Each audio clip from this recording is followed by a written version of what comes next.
যে কাজ করতে ৮ জন শ্রমিকের লাগবে পুরো একদিন আর খরচ হবে ৭,০০০ টাকা, সেই কাজ এ মেশিন করে দিবে মাত্র ১ ঘন্টায়, তাও মাত্র ১০০ টাকার জ্বালানি খরচে।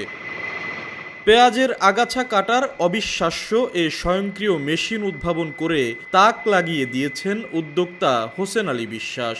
মেশিনটি দিয়ে মাত্র ১ ঘন্টায় ৫০ মণ পেঁয়াজের আগাছা কেটে আলাদা করা যাবে। ১ ঘন্টায় ৫০ মণ পেঁয়াজ কাটতে পারবেন।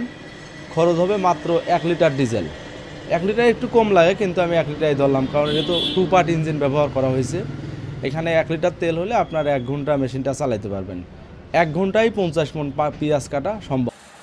রাজবাড়ী জেলার পাংশা উপজেলার বাসিন্দা হোসেন আলী বিশ্বাস বটি দিয়ে পেঁয়াজের আগাছা কাটতে কৃষানীদের কষ্ট লাঘবে এবং কৃষকদের ব্যয় ও সময় কমাতে তিনি এই মেশিন তৈরির উদ্যোগ নেন। ২০২৫ সালের জানুয়ারি থেকে নিজস্ব ওয়ার্কশপে এ মেশিন তৈরির কাজ শুরু করেন। বছর গড়িয়ে ২০২৬ সালের ফেব্রুয়ারিতে সফল হন তিনি।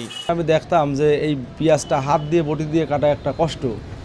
তখন থেকে আমার ভিতরে একটা চিন্তা আসে যে আমি এমন একটা মেশিন বানাবো যে মেশিনটা আপনার ধান গম মারাই করার মতো একবারে বস্তা ধরে অথবা ডালি ভরে দেওয়া যাবে, যাতে করে পেঁয়াজটা একবারে কাটা হয়ে যায়। তারপর থেকে আমি এরকম আরও ২ বছর আগে থেকেই কাজ স্টার্ট করি। ১ বছর আগে হলো ফাইনালি এই মেশিনের কাজ ধরি। ১ বছর আগে কাজটা ধরছিলাম, এখন এই বছরে এসে আমার মেশিনটা এই পর্যায়ে আমি বানাইছি।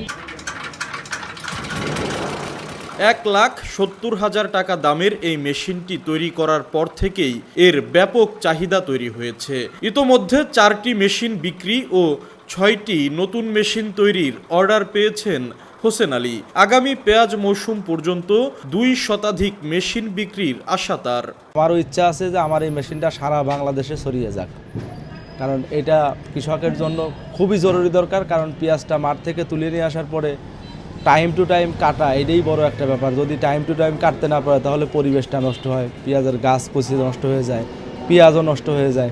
মেশিনটিকে আরও উন্নত ও ত্রুটিমুক্ত করতে বিদেশি যন্ত্রপাতি প্রয়োজন বলে মনে করেন হোসেন আলী। এজন্য তাকে সরকারি সহযোগিতা দেওয়ার দাবি স্থানীয়দের। এটাতে আমাদের এই অঞ্চলের কৃষকরা অনেক লাভবান হচ্ছে, বিশেষ করে তাদের সময় বেঁচে যাচ্ছে এবং তাদের লেবার কস্টটাও বেঁচে যাচ্ছে। অনেক উদ্যোক্তারা পারে নাই, চেষ্টা করে পারে নাই। হোসেন ভাই সফল আছে, অনেক দূর দূরান্ত থেকে লোকজন এসে দেখতেছে। সরকার যদি এদিকে একটু নজর দেয় এবং তাকে একটু সহযোগিতা করে, তাহলে তার জন্য উপকার হয় এবং এটার প্রোডাকশন বাড়াইতে পারে এবং আমাদের কৃষকদেরও উপকার হয়।